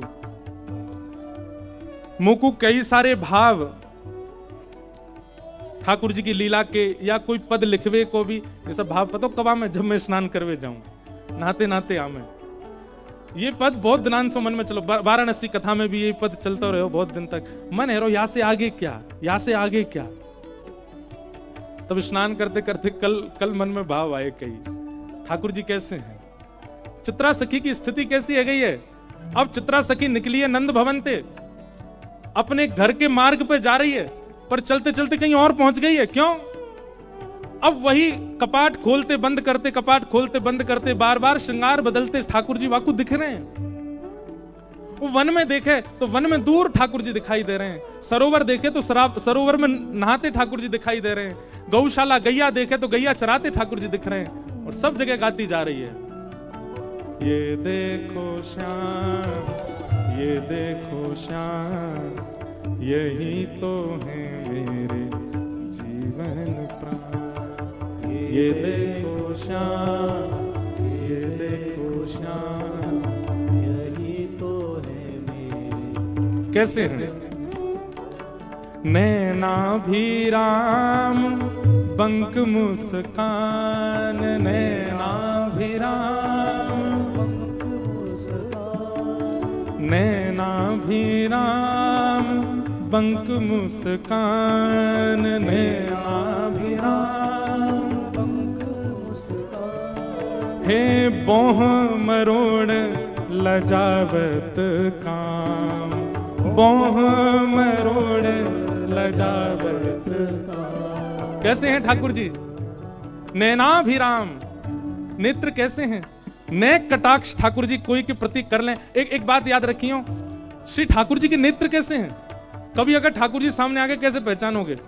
जिनके नेत्रन को ये अंतिम छोड़ ने कानन की तरफ ज्यादा जा रहे हो, समझ जाइयो ठाकुर जी हैं। जिनके नेत्रन को ये अंतिम छोड़ पीछे तक खिंचो जा रहे हो। और सुनो, क्षमा मांगते भय, भारत के पड़ोस में एक देश है, वहां के लोगन की भी आंख ऐसे जामे, उन्हें मत सोच लियो, पर उनकी आंख तो छोटी छोटी है जाए, पर ठाकुर जी के तो कमल जैसे दल हैं, बड़े बड़े नेत्र हैं, और बड़े बड़े नेत्रन में भी जो ये कटाक्ष हैं, ये ऐसे पीछे की ओर जा रहे हैं। हमारे श्री जी बाबा को देखो, गिरधर लाल जी के तो कैसे नेत्र ऐसे पीछे को जामे, यही को कह रहे हैं। नैना भी राम, बंक मुस्कान, नैना भी राम, बंक मुस्कान, पूरे नाय मुस्का रहे हैं, हमारी तरह पूरे पूरे नहीं खिलखिला रहे हैं, केवल आधे मुख से ही हंस रहे हैं। बंक मुस्कान, टेढ़ी सी मुस्कान है। और बोह मरोड़ लजावत काम, बोह मरोड़, एक कला है ठाकुर जी की, हर व्यक्ति की दोनों बोह एक संग ऊपर जावे, पर हमारे लाल जी की एक ही बोह ऊपर जावे, एक बार में एक ही जावे, और वो जब नीचे आवे तब दूसरी ऊपर जावे, ऐसे बोह मटका में अपनी। और जैसे ही ठाकुर जी अपनी बोह ऊपर करें, पूरे विश्व को अपने ऊपर आसक्त करवे वारो कामदेव वही समय मूर्छित है के गिर जाए ठाकुर जी के रूप पे। ये सब स्नान करते करते आ रहे भाव। नैना भी राम, बंक मुस्कान, नैना भी राम, बंक मुस्कान, बोह मरोड़ लजावत काम, बोह मरोड़ लजावत काम। लीला भिराम प्रेम निधान, यही तो है मेरे सुंदर श्याम, लीला विराम प्रेम निधान, यही तो है मेरे सुंदर श्याम। ये देखो श्याम, वो देखो श्याम, यही तो है मेरे जीवन का। ये देखो श्याम, ये देखो श्याम, यही तो है मेरे सुंदर श्याम। ये देखो श्याम, वो देखो श्याम, ये देखो श्याम, वो देखो श्याम, यही तो है मेरे जीवन प्राण, यही तो है मेरे जीवन प्राण। ये देखो श्याम। आज श्री जी बाबा के दर्शन करवे जाओ, उनके सामने ही गाने लगी हूं। ये देखो श्याम, ये देखो श्याम, यही तो है मेरे जीवन का। ये देखो श्याम, ये देखो श्याम, यही तो है मेरे। और फिर शाम को गिरधरलाल जी को जब निहारो उत्सव में आके, तब भी गई हूं। ये देखो श्याम, ये देखो श्याम, यही तो है मेरे जीवन का। ये देखो श्याम, ये देखो श्याम, यही तो है मेरे सच्चिदानंद रूपाय। भगवान का पहला रूप कौन सा है? सत्य। और सत्य रूप का जब आप दर्शन करेंगे तब ऐसी स्थिति हो जाएगी जो अभी हम सुन रहे हैं, चित्रा सखी की स्थिति, कृष्णदास जी की स्थिति, उस नृत्यांगना की स्थिति, सूरदास की स्थिति। अगर असद रूप का दर्शन, असद रूप ही चित्त में विराजमान है, तो अपने अर्थ समझ आएंगे ठाकुर जी के आगे जाके, अपनी पीड़ा याद आएगी, पारिवारिक पीड़ा याद आएंगी ठाकुर जी के सन्मुख जाके। पर ठाकुर जी अगर सत्य रूप में विराजमान हो गए होंगे तो ठाकुर जी के सन्मुख जाते ही यही तो है मेरे जीवन, बाकी सब भूल जाओगे। और सत्य स्वरूप चित्त में विराजेगा कैसे? केवल सत्संग की कृपा, केवल गुरु कृपा, सत्संग और गुरु कृपा। हम आपसे स्पष्ट कह रहे हैं, भजन बल, तप बल, व्रत बल, परिक्रमाओं का बल, इन सब बलों से कई गुना ऊपर है सत्संग का बल। आप सत्संग नित्य किया करो। हम कुछ नहीं करते, हम ज्यादा नियम नहीं है हमारे, पर एक ठाकुर जी कृपा है कि नित्य सत्संग हो रहा है। इस सत्संग से ही बहुत कुछ अनुभव हो जाता है जीवन में। हम औरों की क्या आपको बताएं कि इससे ये होगा, इससे, सत्संग से सब कुछ संभव है। तो सत्य स्वरूप का यदि दर्शन करना है, सत्संग करो, नित्य कथा सुनो। और देखिए, एक आध दो कथा सुन करके आप व्याकुल हो जाते हो, ठाकुर जी कृपा क्यों नहीं कर रहे, हम पिछले 6 महीना से खूब कथा सुन रहे हैं, खूब सेवा कर रहे हैं, खूब नाम जप। अरे समय दीजिए, इतनी तीव्रता, इतनी जल्दी क्यों है आपको? लोग अपना पूरा जीवन व्यतीत कर देते हैं ठाकुर जी की याद में, तब जाकर के ठाकुर जी कृपा करते हैं। सबरी पूरा अपनी अवस्था व्यतीत कर दी ठाकुर जी की याद में, तब जाकर के राम जी ने कृपा की। आपको 6 महीना में ही अनुग्रह चाहिए? श्रम आप करो, फल ठाकुर जी पर छोड़ो। जब आपकी इच्छा हो ठाकुर जी दे देंगे। सत्य। ठाकुर जी का दूसरा रूप क्या है? चैतन्य। क्या है? चैतन्य। ठाकुर जी चैतन्य है। उनके प्रति जड़ भाव कभी मत रखो। एक प्रकार से यह भी है कि सद्भाव में स्थिति तभी बनेगी जब दूसरा भाव आपके चित्त में होगा। क्या? चैतन्य। अगर आपका चैतन्य भाव है तो सत्य भाव अपने आप बन जाएगा। अगर चैतन्य भाव ठाकुर जी के प्रति नहीं है तो सद्भाव लाना बहुत मुश्किल है। चैतन्य का मतलब क्या होता है? ठाकुर जी जड़ नहीं है, ठाकुर जी पाषाण नहीं है, ठाकुर जी मूर्ति नहीं है, ठाकुर जी धातु के नहीं है। ठाकुर जी चैतन्य, हमारी आपकी भांति चैतन्य है। और ये चैतन्य स्थिति केवल अपने ठाकुर जी में बन रही है तो भी गलत है, सब में बननी चाहिए। अरे कहां तक कहें, चित्र के ठाकुर जी जब देखो तो चित्र के ठाकुर जी में भी चैतन्य भाव आना चाहिए। एक बाबा रोने लगे चित्र देख करके, बोले कहा भयो, मुझे बहुत पीड़ा लगे, काहे को? ठाकुर जी ऐसे पैक कर दिए, आगे गिलास लगा दियो, पीछे फ्रेम लगा दियो, वहां में भीतर ठाकुर जी बंद कर दिए। बेचारे लीला करवे कैसे जाते होंगे, कांच फोड़ के तो जाएंगे नहीं। उनकी चैतन्य स्थिति है ठाकुर जी के प्रति, चैतन्य। और एक बात यह निश्चित है कि चैतन्य स्थिति आपकी स्वतः अगर प्रकट होने लग जाए तो सेवा सीखनी नहीं पड़ेगी, सेवा आ जाएगी, अपने आप आने लगेगी, अपने आप भाव आने लगेगा। चैतन्य, ठाकुर जी के प्रति चैतन्य भाव रखो। और तीसरा फल है सत्य ठाकुर जी, चैतन्य ठाकुर जी, ये दोनों चित्त में यदि व्यवस्थित हो गए तो तीसरा फल मिलेगा क्या? आनंद। आनंद की अनुभूति कराएंगे। सच्चिदानंद रूपाय विश्वोत्पत्त्यादि हेतवे। शाम को उत्सव में जबरदस्ती मत नाचा करो, एक बात हम निवेदन करें। पता चली कोई तेज रिदम का कोई भजन है, अब तो हमको उठना ही है, अब तो हमको नाचना ही नहीं, तब तक मत नाचो जब तक आपका रोम रोम कहने नहीं लग जाए कि नहीं नृत्य करना ही है। और यदि 7 दिन निकल गए और आप यूं सोचे महाराज जी रोम रोम कह ही नहीं रहे थे, पास में सरोवर है वहां में जाके कूद जाइयो, आपको रोम कह ही नहीं रहो कि नृत्य करो। दोनों बातें, जब तक रो कहे नहीं तब तक नृत्य करना नहीं, और रो कह नहीं रहा है तो भैया जाओ चुल्लू भर पानी में डूब जाओ। इतनी कथा है रही है, इतना सत्संग चल रहा है, इतना बड़ा उत्सव, तब भी तुम्हारे रो फड़क नहीं रहे। आनंद, ये आनंद कब प्रकट होता है? जब सत्य और चैतन्य स्थिति ठाकुर जी के चित्त में आ जाती, तब आनंद। हमारे गुरुदेव कहते हैं सत्य परमात्मा को जिस दिन चैतन्य मानना प्रारंभ कर दोगे उसी दिन आनंद प्रकट होने लग जाएगा। सत्य परमात्मा को चैतन्य मानो, उसी दिन से आनंद। सच्चिदानंद रूपाय और विश्वोत्पत्त्यादि हेतवे, विश्व की उत्पत्ति, पालन, संहार के जो हेतु हैं। तापत्रय विनाशाय, 3 प्रकार के तापों का जो विनाश करते हैं। इस बात पर मैं बहुत जोर देता हूं कि ठाकुर जी शरणागतियों के कभी संकट दूर नहीं करते। बहुत ध्यान से सुनिएगा, भगवत शरणागतों की कभी संकट दूर नहीं होते।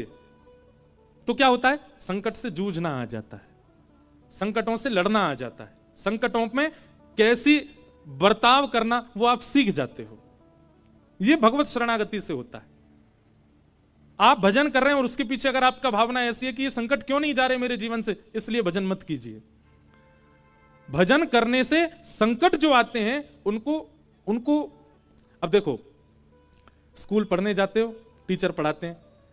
अब आप ये कहो एग्जाम पेपर लेकर के टीचर सुनो हमारे पिताजी फीस भरते हैं आपकी, आपको जो वेतन मिलता है हमारे पिताजी देते हैं आपको, तो प्रश्न का उत्तर नहीं आ रहा, बताओ हमें। टीचर क्या करेगी? स्केल लाओ बड़ा वाला, हाथ आगे कर। क्यों?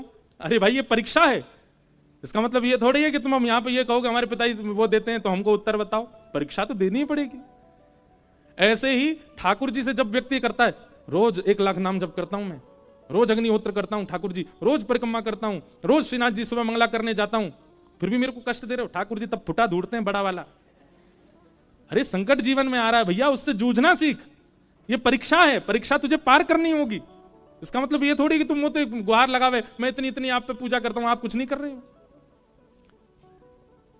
और एक और बात याद रखिएगा, कई बार ये परीक्षाएं तब ज्यादा होती हैं जब आप भगवत सन्मुख होते हो।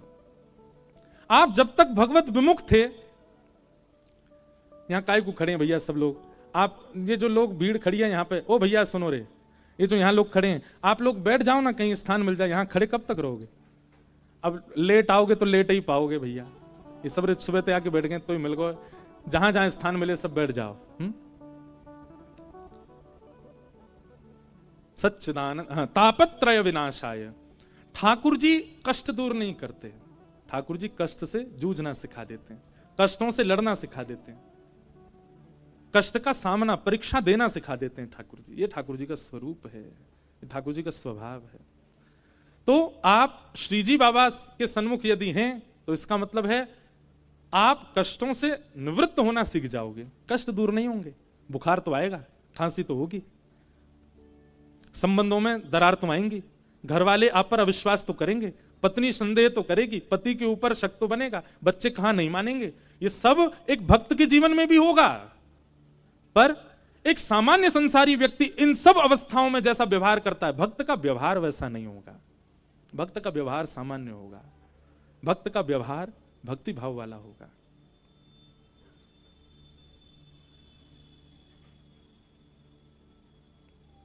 तापत्रय विनाशाय श्री कृष्णाय वयम नुमः, ऐसे श्री कृष्ण को हम बारंबार नमन करते हैं।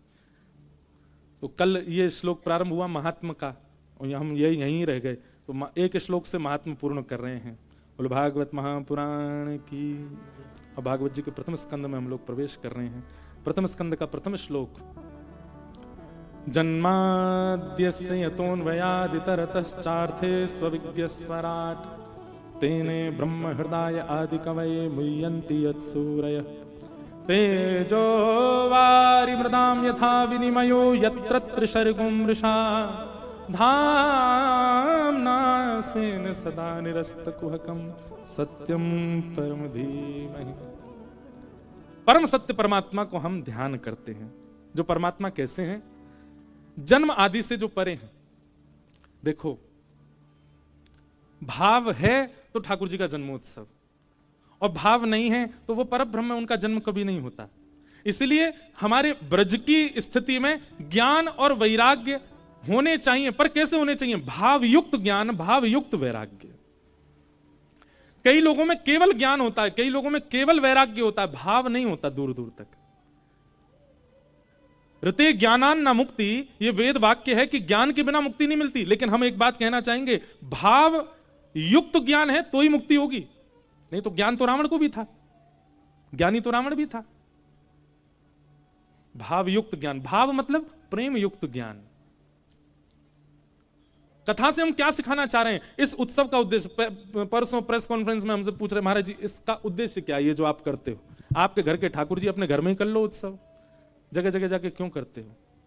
हमने कहा देखो, उद्देश्य निजी तो बहुत सारे हैं, पर अगर सबके लिए पूछो तो एक उद्देश्य है। क्या? कि हम सेवा करते हैं, हम उत्सव मनाते हैं, उससे हम युवाओं को ये बताना चाह रहे हैं कि संसारी नृत्यों में, संसारी गायनों में आप लोगों को सुख मिलेगा, पर यहां उत्सवों में आकर के 7 दिन 7 क्षण के समान बीत जाएंगे, यहां आनंद प्राप्त होगा। संसारी सुख जब व्यक्ति भोगता है, रात भर नाचता है और फिर दिन में उठता नहीं है। यहां देखो, रात में नाचे हम कितने बजे तक? 10 बजे तक, 10:30 बजे तक नाचे। उसके बाद जाके प्रसाद पाया, फिर जाकर के सबसे मीटिंग करी, पर अध्ययन किया, 2 बजे सोए, 5 बजे उठ गए, स्नान ध्यान करके तैयार करके मंगला में, वो सब बालक, सब युवा आए थे मंगला में। संसारी नृत्यों में सुबह उठने का अवकाश नहीं होता, सुबह उठो ही ना जाए महाराज, सोन दो। पर उत्सव में यहां पे देखो, आप लोग 7 दिन बाद पता क्या होगा? नाक से गरम गरम हवा निकलेगी, कानन से गरम गरम हवा निकलेगी, आंख लाल पड़ जाएंगी, लेकिन तब भी प्रसन्न, वो चित्त में एक आनंद उत्साह बढ़ रहा होगा। इस बात का प्रमाण देने के लिए उत्सव होता है कि संसारी सुख फीका है भगवत उत्सवों के आगे, इन उत्सवों के आगे। अब मैं अपने घर में ही कर लूं, अपने लाल जी को उत्सव कमरा में बैठ कर लूं, वो तो वहां में बढ़िया, मेरा खर्चा कम होएगा। पर ये इतनी व्यवस्था करके क्यों करना है? आज के युवाओं को बतावे के लिए कि ये है आनंद। प्राण हमारा वहां बसत है, प्राण हमारा वहां बसत है, प्राण हमारा वहां बसत है, प्राण हमारा वहां बसत है। यहाँ तो खाली खो, यहाँ तो खाली खो। ये पंक्ति पता किन के लिए? कई बच्चे बेचारे आ नहीं पाए उत्सव में, वो सब उत्सव का दर्शन कर रहे हैं और घर बैठे बैठे यही गा रहे हैं, प्राण हमारा वहां बसत है, प्राण हमारा वहां बसत है। देखो, संसारी उत्सव मनाने वाला, रात भर पान करके नाचने वाला, वो कभी नहीं कह सकता कि मेरे प्राण वहीं रह गए जहां मैं रात को था। कभी कहेगा? कभी नहीं कह सकता। पर एक बार गिरधर लाल के उत्सव में आवे वारो जरूर कहेगो, प्राण हमारा वहां बसत है, प्राण हमारा ओ यहाँ तो खाली खो, यहाँ तो खाली खो। ओ मात पिता परिवार सोई है, मात पिता परिवार मात पिता परिवार सोई है, मात पिता परिवार सोई है। ओ कहिए तिनका तोड़ भला, कहिए तिनका तोड़, ओ भला कहिए तिनका तोड़ भला, कहिए तिनका। गाओ ऊंचे स्वर में, ओ मैं बैरागन हूँगी, मैं बैरागन हूँगी, मैं बैरागन हूँगी, मैं बैरागन ओ भला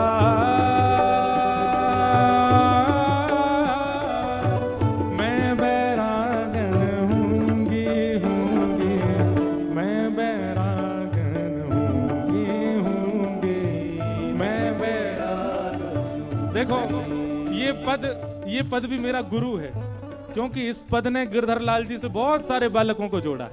बहुत सारे बालक तो इसी पद के कारण श्री लाल जी के सन्मुख आए, फिर कथा से जुड़ गए। ये पद सामान्य नहीं है, मीराबाई की वाणी है। ओ बाला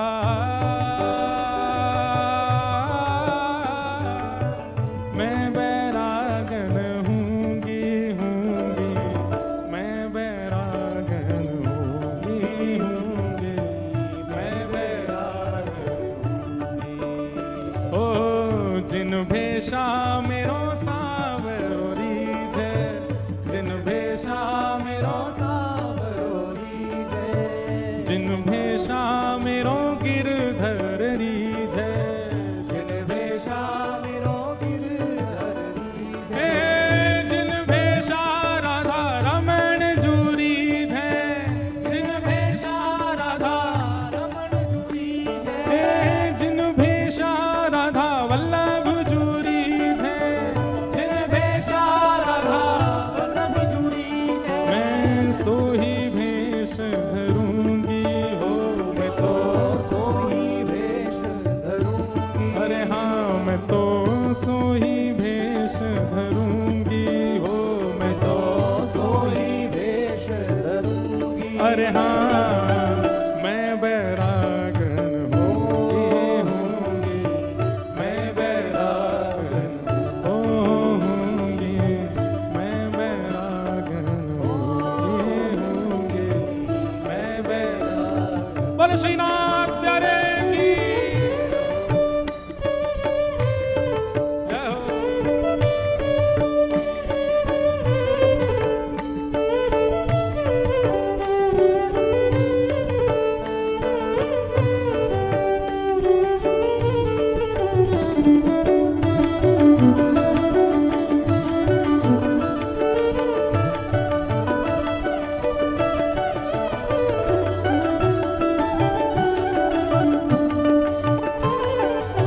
बोलो वृषभानु के जमाई की।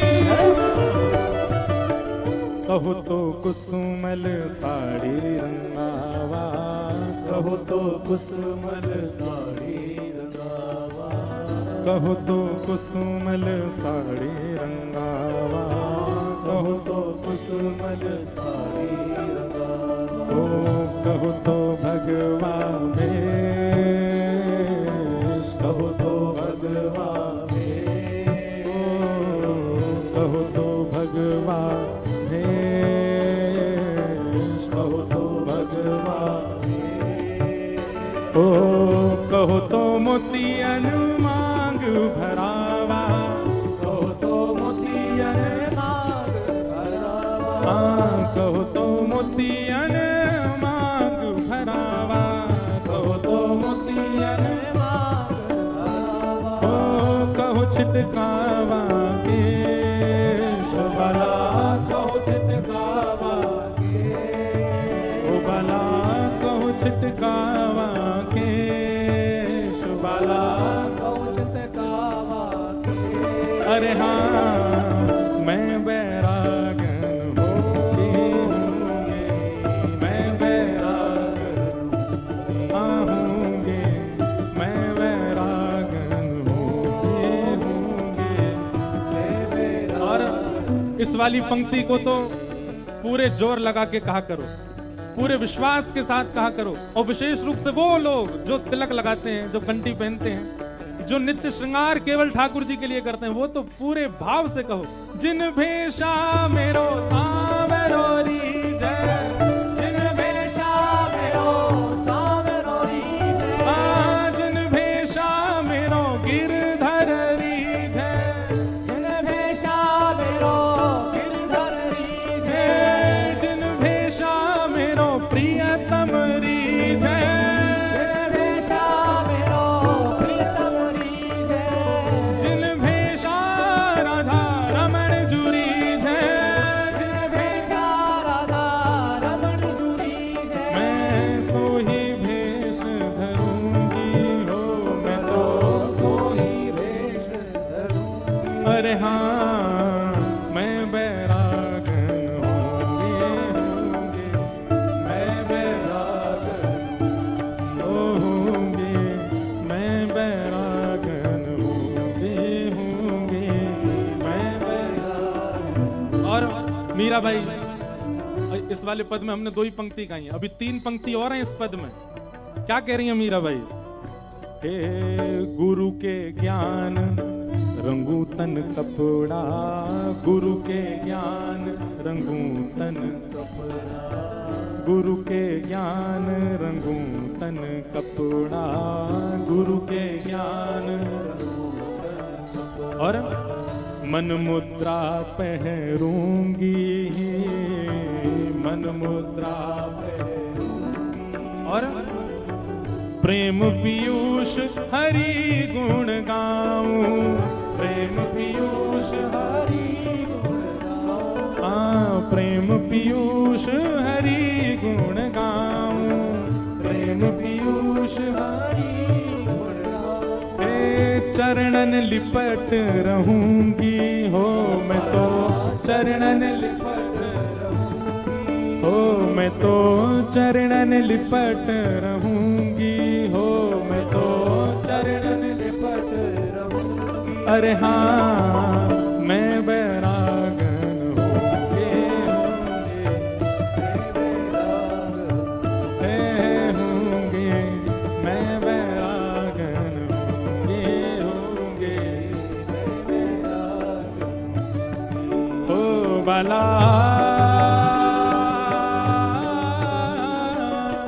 मैं बैरागन होंगी, मैं बैरागन होंगे, मैं बैरागन होंगे, मैं बैरागन होंगे, मैं बैरागन होंगे, मैं बैरागन होंगे, मैं बैरागन होंगे, मैं बैरागन होंगे,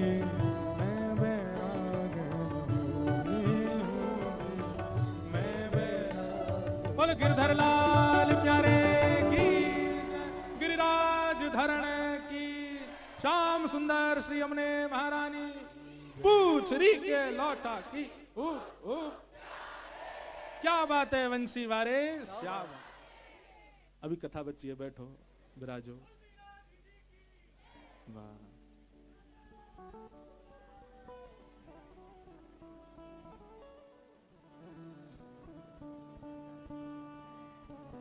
ज्ञान और वैराग्य में शांति से विराज जाओ सब लोग।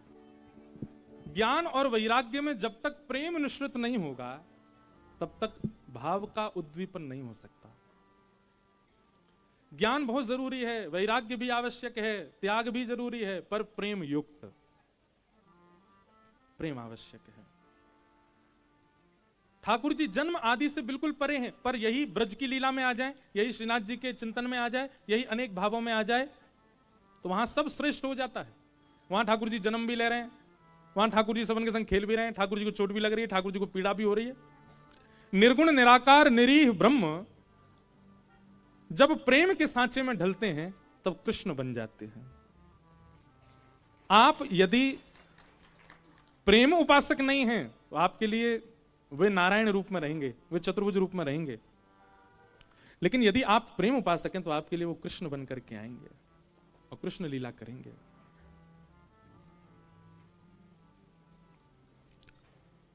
मीराबाई के लिए प्रेम प्रधान था। क्या मीराबाई को ज्ञान नहीं था? ज्ञान भी था। क्या मीराबाई में वैराग्य या त्याग नहीं है? वह भी है, पर प्रेम प्राधान्य है।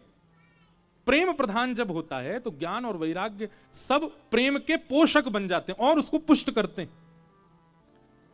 इसलिए प्रेम आवश्यक है। और यह बात तो मैंने बहुत कही है, सब जगह प्रसिद्ध हो गई है। प्रेम इंसानों से तो हो ही नहीं सकता। मानवों से केवल आसक्ति होती है, मानवों से केवल आपका आकर्षण होता है, मानवों के प्रति केवल आपका एक मोह हो सकता है, सम्मोह हो सकता है।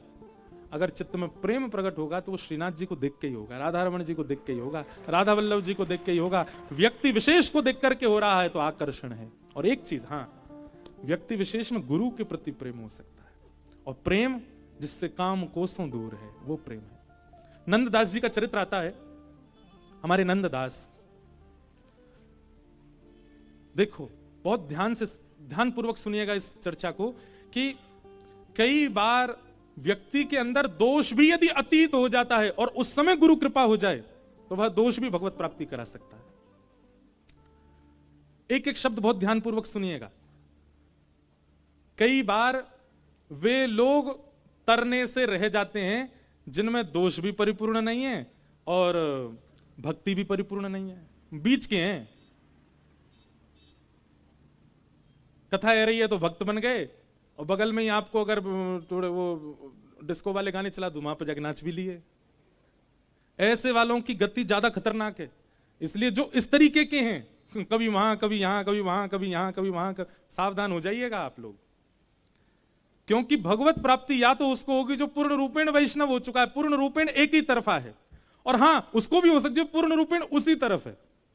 उस पर अगर गुरु कृपा हो गई जो उस तरफ है, फालतू के कामों में ही है, अटूट महाराज दिन रात केवल उसी में लगा रहता है, उस पर गुरु कृपा होगी तो वह भगवत प्राप्ति कर सकता है। या पूर्ण रूपेण वैष्णव जो बन चुका उसको भी भगवत प्राप्ति। जो बीच मझधार में है, एक पाम मां भी धर रखो, एक पाम कथा में धर रखो है, ऐसी वाली बात जिनके अंदर है। और क्षमा कीजिएगा कान पकड़ के, इस कथा पंडाल में ऐसे लोग बहुत मात्रा में बैठे होंगे जो दोनों तरफ है।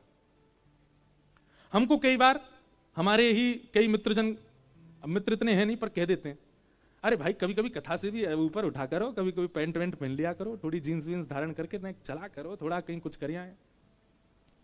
यही खतरा है, एक तरफा ही रहो भैया।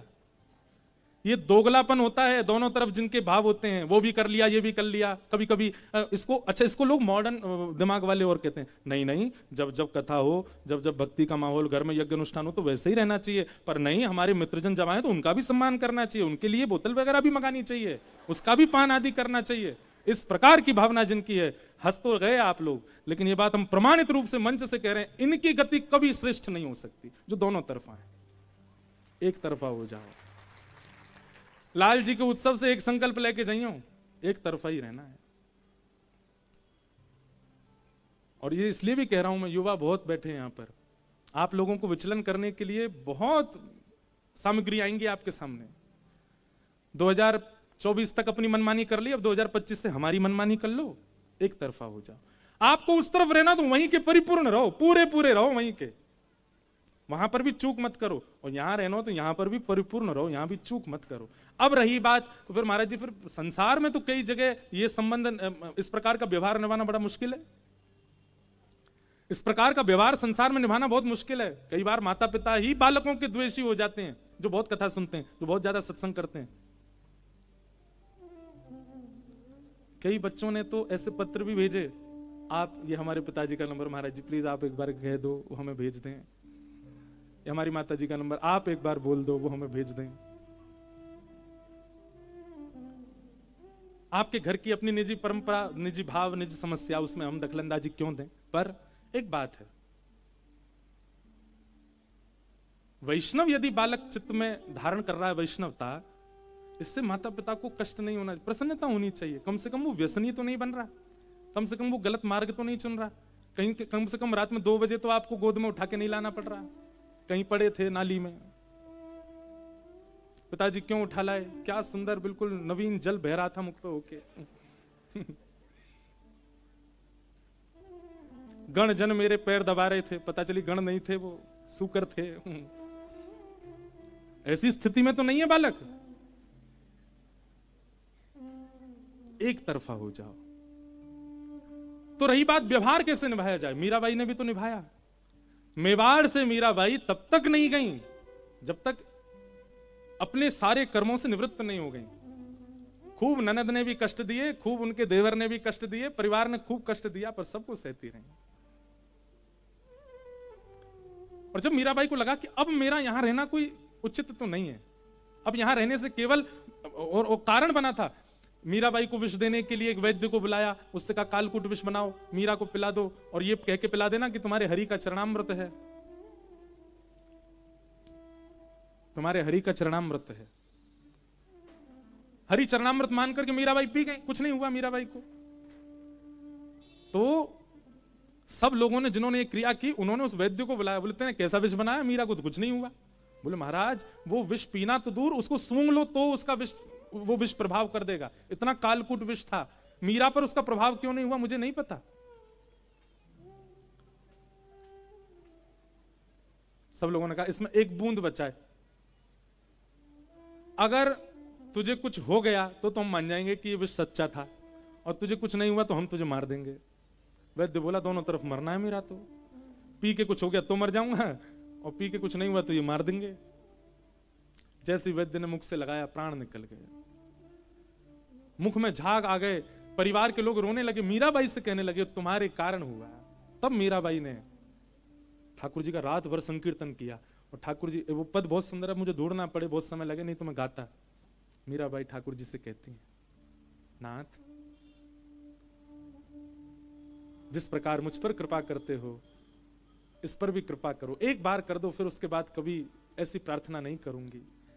और मीराबाई रात भर संकीर्तन करती रही, द्वार पर शव पड़ा है उस वैद्य का, उसका परिवार पूरा बैठा है, और मीराबाई के संकीर्तन से प्रातः होते ही जो नीला पड़ गया था वो स्वस्थ हो गया, और उठ करके बैठ गया वैद्य, ठाकुर जी ने स्वस्थ कर दिया। उसी समय मीराबाई बोली अब मुझे कष्ट हो रहा था तब तक तो मैंने सब सहा, मेरी वजह से किसी और को हो रहा है, अब नहीं। तो गोस्वामी जी को पत्र लिखा, तो गोस्वामी जी ने कहा कि तजिए ताहि कोटि वैरिसम यद्यपि परम स्नेह, जाओ। तब मीराबाई गई मेवाड़ से, तब तक नहीं तो मीराबाई रही यहीं पर ही। तो व्यवहार निभाना, तो हम लोगों में नाटक करना बहुत अच्छा आता है, हम लोग बाकी चीजों में भले ही गुण हम लोग श्रेष्ठ हो अश्रेष्ठ हो, नाटक में हम लोग बहुत श्रेष्ठ हैं, बहुत बढ़िया नाटक करते हैं हम लोग, भगवान ने एक कला दे के भेजा है हमको। जो नाटक ठाकुर जी के सामने कर रहे हो वो नाटक संसार के सामने करने लग जाओ, एक संसारी होने का केवल व्यवहार मात्र करने लग जाओ, भीतर से पूर्ण रूपेण ठाकुर जी के रहो।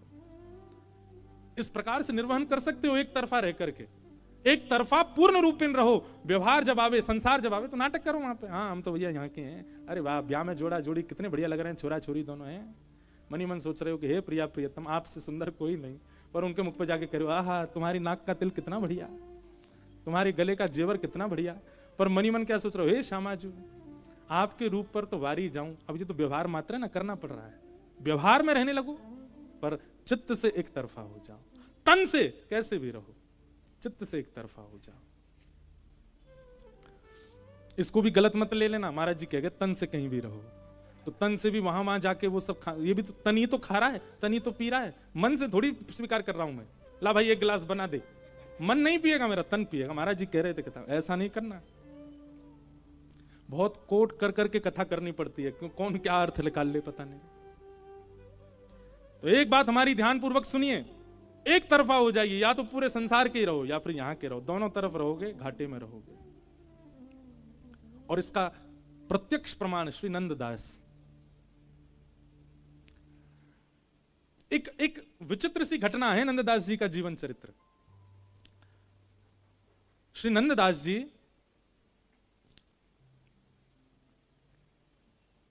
तीर्थ यात्रा करते करते वृंदावन आए, और वृंदावन में आकर के इतना मन लगा उनका कि ब्रज में ही बस गए, तो कहीं गए नहीं।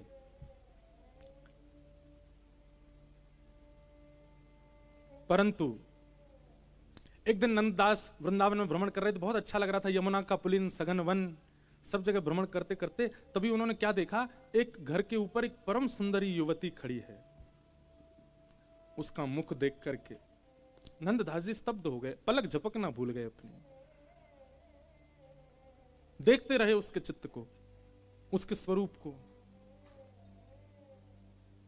वो अपना कार्य करके जैसे ही चली गई तो नंददास व्याकुल से हो गए, कहाँ हैं, ढूंढने लगे, खिड़की से झांकने लगे, द्वार पर ही पहुंच गए। किसी ने आके दरवाजा खोला, बोले बताइए क्या काम? बोले एक युवती छत पर घूम रही थी, मुझे उसको देखना है। वो किसी को भी अटपटा लगे ऐसा कोई कहे तो?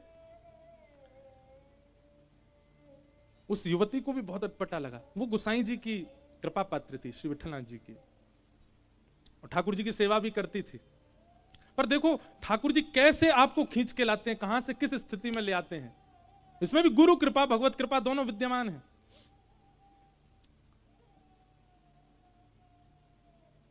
द्वार पर ही बैठ गए और नंददास स्वयं नहीं जानते कि वो ऐसा क्यों कर रहे हैं, उनको ऐसा क्या दिख रहा है उसके रूप में जिसके लिए वो वहां स्थिर होकर बैठ गए।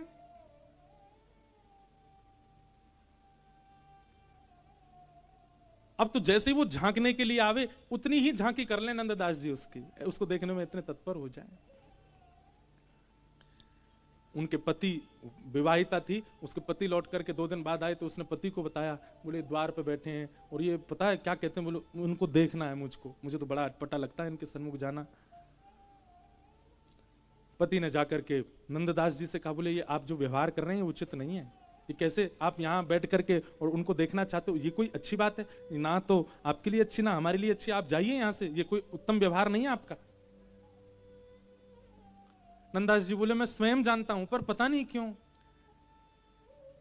क्यों मैं स्वयं को उठा ही नहीं पा रहा, मैं जा ही नहीं पा रहा यहां से, मुझे कुछ तो अनुभव होता है तुम्हारी गृहिणी देखने में। बड़ा विचित्र माहौल हो गया, क्या करें? तभी वो परिवार के लोग बोले रात में इनकी झपकी लगेगी, हम लोग सब यहां से घर छोड़ के चले। इतना तक स्थिति आ गई, घर छोड़ के जाने को तैयार हो गए, अपना सब सामान बांधा और रात्रि में नंददास जी बस नेत्र बंद करके बैठे ही थे, तभी सब घर छोड़ छाड़ करके चले गए वहां से और श्री गोकुल पहुंच गए गुसाई जी के पास। और गुसाई जी से जाके कहा यहीं बसा लो, यहीं हमको कोई व्यवस्था करवा दो, यहीं कोई घर की ऐसी व्यवस्था हो जाए, यहीं हम रह जाएं, हमको जाना ना पड़े। गुसाई जी ने पूछा अच्छी बात है गोकुल बसने का मन आया तुम्हारा, पर कारण क्या है? कारण बताया। बोले ऐसे ऐसे एक विप्र हैं, तीर्थ यात्रा करते करते ब्रज रुक गए। ब्रज तो रुके, ये तो अच्छा हुआ उनके साथ, पर ये तो गलत है ना, मेरी गृहिणी को देखना चाहते हैं बस।